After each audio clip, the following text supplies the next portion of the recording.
इस कहानी की शुरुआत 2039 से शुरू होती है। पृथ्वी पर ऑक्सीजन का स्तर इतना कम हो गया है कि रहने के लायक नहीं बचा है। सिर्फ पेड़ पौधे बचे हैं। शहर पूरा बंजर बन चुका है और दुनिया में केवल कुछ ही लोग बचे हैं जो ऑक्सीजन टैंक से जुड़े मास्क का उपयोग करके जीवित रहते हैं। यहाँ हमें ब्रुकलिन में इंजीनियर डेरियस को देखते हैं जो सौर पैनल को साफ करने के लिए अपने परिवार को छोड़ दिया है, जबकि उसके पिता अपनी पोते के लिए उसके पढ़ाई के लिए नई चीजें लाने के लिए किताबों की दुकान में जाते हैं। लेकिन जब उसके पिता बाहर आ रहे होते हैं तो उसका पैर सड़ी हुई लकड़ी पर पड़ जाता है, जिससे वह फर्श पर गिर जाते हैं और वह रिसेप्शन की छत से लटक जाते हैं। नीचे गिरने से उसके ऑक्सीजन पैक को नुकसान पहुंचता है और उसे सांस लेने में दिक्कत होने लगती है। डेरियस इसे कॉम पर सुन लेता है और वो किताबों की दुकान की ओर भागता है, जहाँ वो अपने पिता की मदद करने की कोशिश करता है, लेकिन कोई फायदा नहीं होता। वह उसके पैरों को पकड़ने के लिए ऊपर जाता है, लेकिन तब तक बहुत देर हो चुकी थी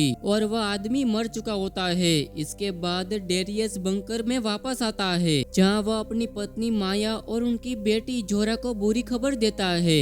यहाँ पर हम देख पाते हैं कि डेरियस को इंजीनियरिंग और माया को किसान के बारे में काफी एक्सपीरियंस होता है। यहाँ बंकर में आराम से रहने के लिए और जीवन बनाए रखने के लिए पर्याप्त ऑक्सीजन और पौधे होते हैं। यहाँ डेरियस अपनी पत्नी को बताता है कि मैं अपने पिता को अपनी माँ के बाजू में दफनाना चाहता हूँ, लेकिन जोरा अपने पिता से कहती है कि वो जगह 5 मील दूर एक कब्रिस्तान में है और वहाँ खतरा है। लेकिन डेरियस का कहना है कि उन्होंने 3 सालों में किसी को नहीं देखा है, इसलिए तुम्हें डरना नहीं चाहिए। अब शाम के वक्त सब सो जाते हैं तो डेरियस उस मशीन को चेक करता है तो उसे कंप्यूटर से पता चलता है कि ऑक्सीजन केवल 2 महीने तक चलेगा। ये देखकर डेरियस थोड़ा दुखी होता है, क्योंकि डेरियस के लिए ये थोड़ा कठिन होता है। अगली सुबह डेरियस जोरा को अलविदा कहता है और उसे वह किताब देता है जो उसके दादाजी ने उसे दी थी। फिर जोरा देखती है कि डेरियस शव को सुरक्षा के लिए कैमरे पर रखकर निकल जाता है, क्योंकि वह अपने संपर्क को खोना नहीं चाहता। जोरा वहां तक पहुंचने की कोशिश करने के लिए रेडियो का उपयोग करती है, क्योंकि कंप्यूटर की मदद से ही ऑक्सीजन की मात्रा को पता किया था और वो भी भविष्यवाणी थी, लेकिन किसी ने उस पर विश्वास नहीं किया।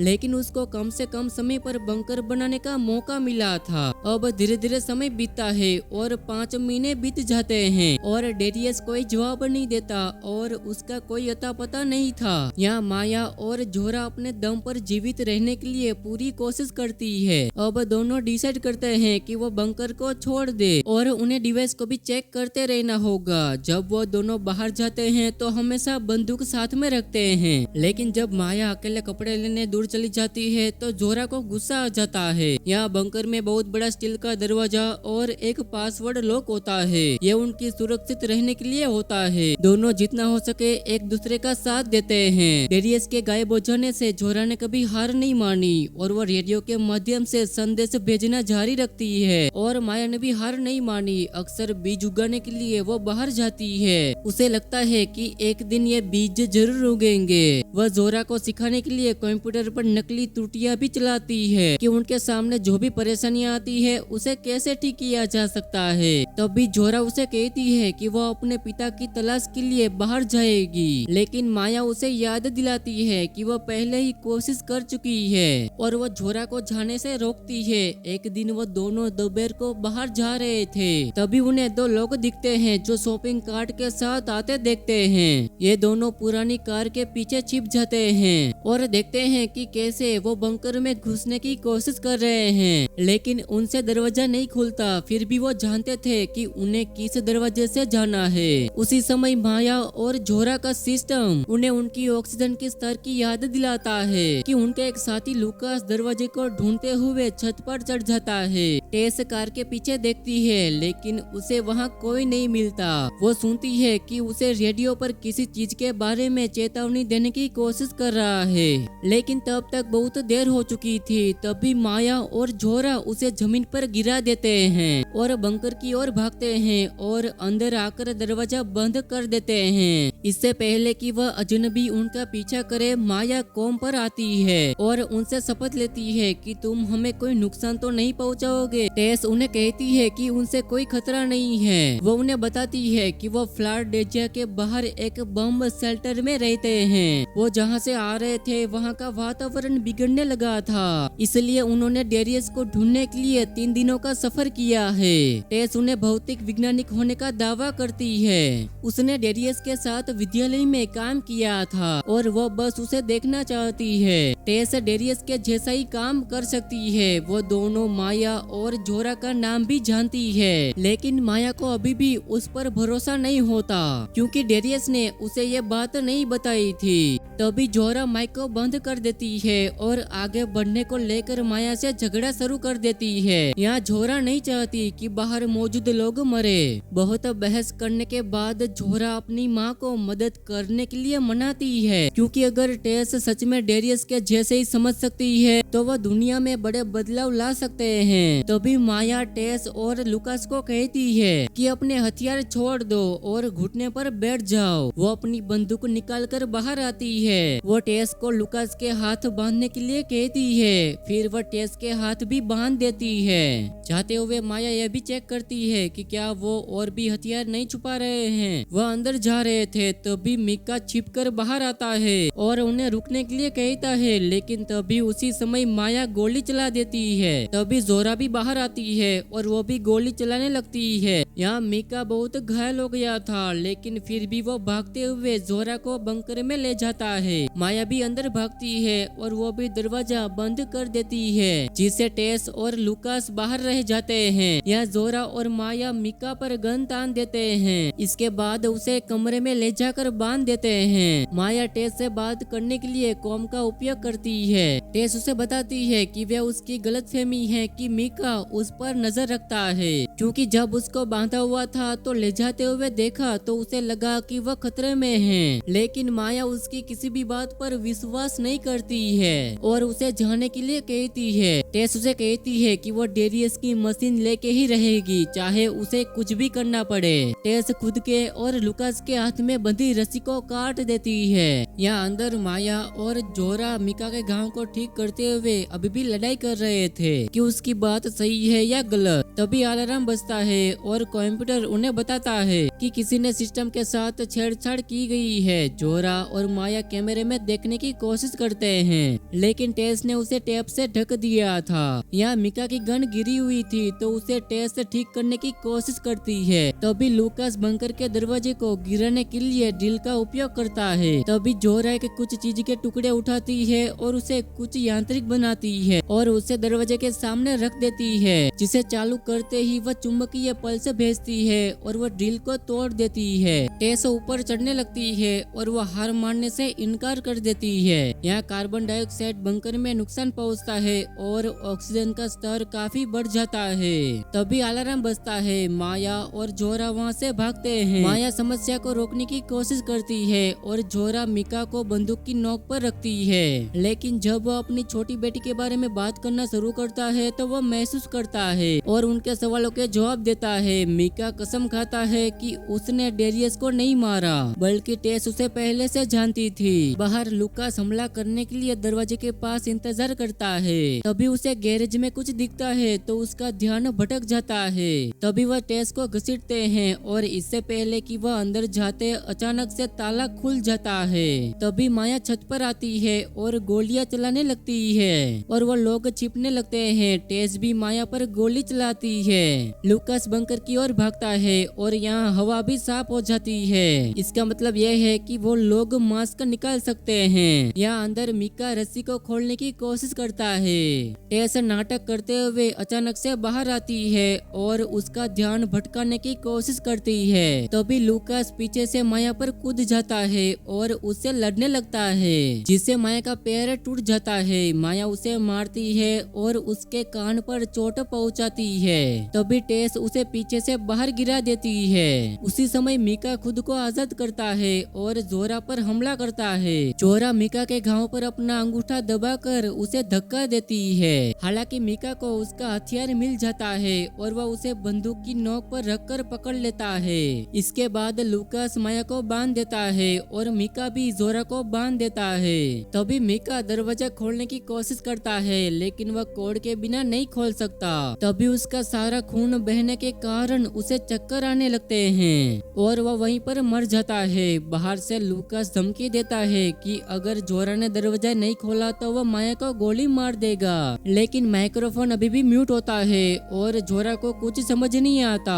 वो उन्हें बताती है कि वह बंधी हुई है। वहाँ मिका का रेडियो उसके पास में होता है, इसलिए वो उसे अपने पैरों से खींचती है। टेस माया को दरवाजा खोलने को कहती है, लेकिन वह बताती है कि लोगों को अंदर जाने के लिए कोड के साथ एक विशेष बेज की जरूरत होती है और वह बेज भी अंदर होता है।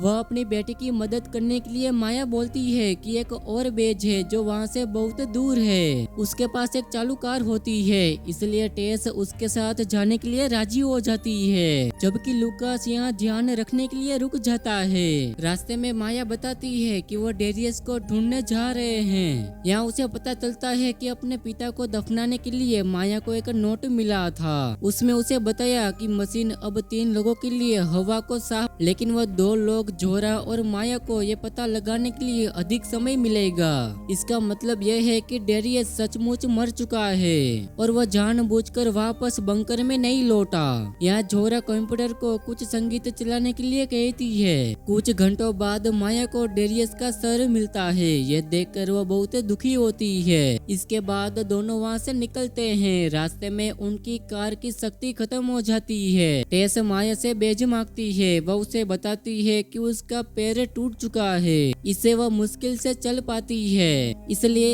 ऐसा कोई रास्ता नहीं है कि वह चलकर बच सके। वो उसकी बात मानती है और कहती है कि उसकी एक बेटी भी थी और वह जोरा की अच्छी देखभाल करने का वादा करती है। माया उसे बेज और कोड देने के लिए सहमत हो जाती है। जाने से पहले टेस ने वादा किया था कि जब उसके टैंक में अधिक ऑक्सीजन होगी तो वह माया के लिए वापस आएगी। फिर टेस वापस भागना शुरू कर देती है। टेस को शहर के बीच में एक साइकिल मिलती है। वो कोड और बेज को लेकर आराम से बंकर तक पहुंच जाती है। लूका सभा खत्म होने से ठीक पहले अंदर पहुंच जाता है। छोरा उसे कहती है कि माया कहाँ है। टेस उसे सब कुछ बता देती है। वो डेरियस की मौत के बारे में भी बताती है। टेस तय करती है कि वो माया को लाना चाहती है, लेकिन लुकास ने टेस को मशीन पर काम शुरू नहीं करने पर जान से मारने की धमकी देता है। यहाँ टेस डेरियस के मशीन में से एक पैनल खोलती है और उसे कोई चीज मिलती है और इसके अलावा उसके पास कोई विकल्प नहीं होता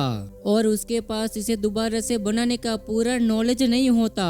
लूकास अपना दिमाग खोना शुरू कर देता है, जिससे टेस को स्वीकार करना पड़ता है कि उसने झूठ बोला था कि वह डेरियस से पहले कभी नहीं मिली थी। उसे उसके और उसके परिवार के बारे में केवल इसलिए पता चला क्योंकि उसके रेडियो में जोरा के संदेशों को ढूंढा था। वो उनकी मदद करने के लिए आई है, लेकिन उसने मशीन के स्तर को खोने की उम्मीद नहीं की थी। तभी लूकास को गुस्सा आ जाता है और वो उसे गोली मार देता है, जिससे जोरा की हालत बहुत ज्यादा खराब हो जाती है। लूकास उसको बताता है कि वो मशीन और बंकर के बारे में जानता है।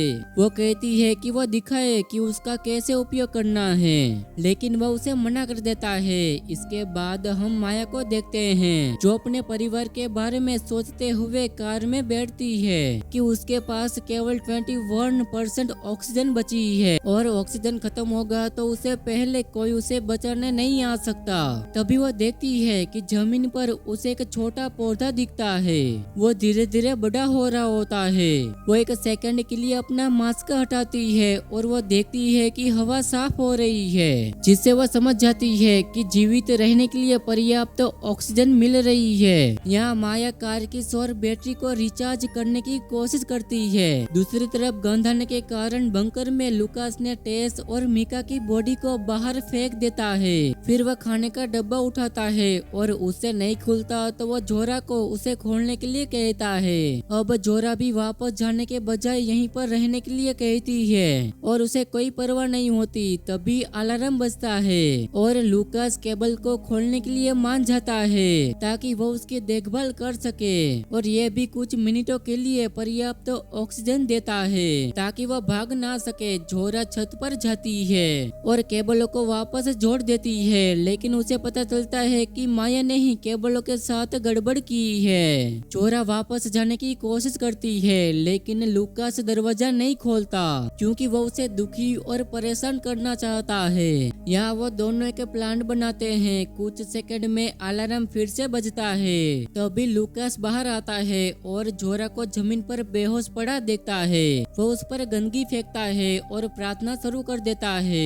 तभी अचानक से माया उसे गोली मारती है। उसके ऑक्सीजन टैंक को भी नुकसान पहुंचता है। जब वह हिलने की कोशिश करता है तो जोरा भागकर उसे गिरा देता है। फिर माया और जोरा वापस बंकर में भागते हैं, लेकिन लूकास भी खड़ा हो जाता है और उनका पीछा करता है। वह पहले दरवाजे के अंदर आ जाता है और दूसरे दरवाजे से जाने के लिए उनसे लड़ता है, लेकिन इससे अंदर बैक्टीरिया यानी कि बुरी हवा आ जाती है। तभी अलार्म बजता है और लूकास अपने हथियार उनके सामने तान के ऑक्सीजन की मांग करता है। तभी जोरा उसे बताती है कि अगर वो गोली चलाएगा तो वो विस्फोट कर देगी। वो उन्हें इसे ठीक करने के लिए आगे बढ़ने देता है, लेकिन इसके बजाय जोरा और माया बाहर जाते हैं और दरवाजा बंद कर देते हैं और लूकास को एक टूटे हुए कमरे में छोड़ देता है। तभी लूकास गोली चलाता है, जिससे विस्फोट से उसकी मौत हो जाती है। बाहर माया और जोरा मास्क की वजह से बच जाते हैं और कार में बैठकर भाग जाते हैं। हालांकि उनके पास ज्यादा ऑक्सीजन नहीं बची होती है। जोरा उसे मिका की कहानी सुनाते हुए शहर की ओर ले जाती है और वहां पहुंचकर देखती है कि दरवाजा बंद होता है। वो दोनों सीढ़ियों से निकलते हैं। इसके बाद वो आराम करते हुए आगे बढ़ते हैं। अगले दिन माया उठती है तो वहाँ मौजूद लोग उनकी बातों को सुन लेते हैं। वो लोग उन्हें बचा लेते हैं। इसके बाद जोरा उनके साथ डेरियस की मशीन को ठीक करती है। वहाँ जितने लोग बचे थे उनकी मदद से माया और उसकी बेटी नए बीज उगाना शुरू करते हैं और दुनिया में वनस्पति वापस लाने के लिए मिलकर काम करते हैं। और इसी के साथ ये कहानी यहीं पर खत्म हो जाती है। दोस्तों, जरा सा भी कहानी पसंद आई हो तो वीडियो को लाइक और चैनल को सब्सक्राइब कर देना।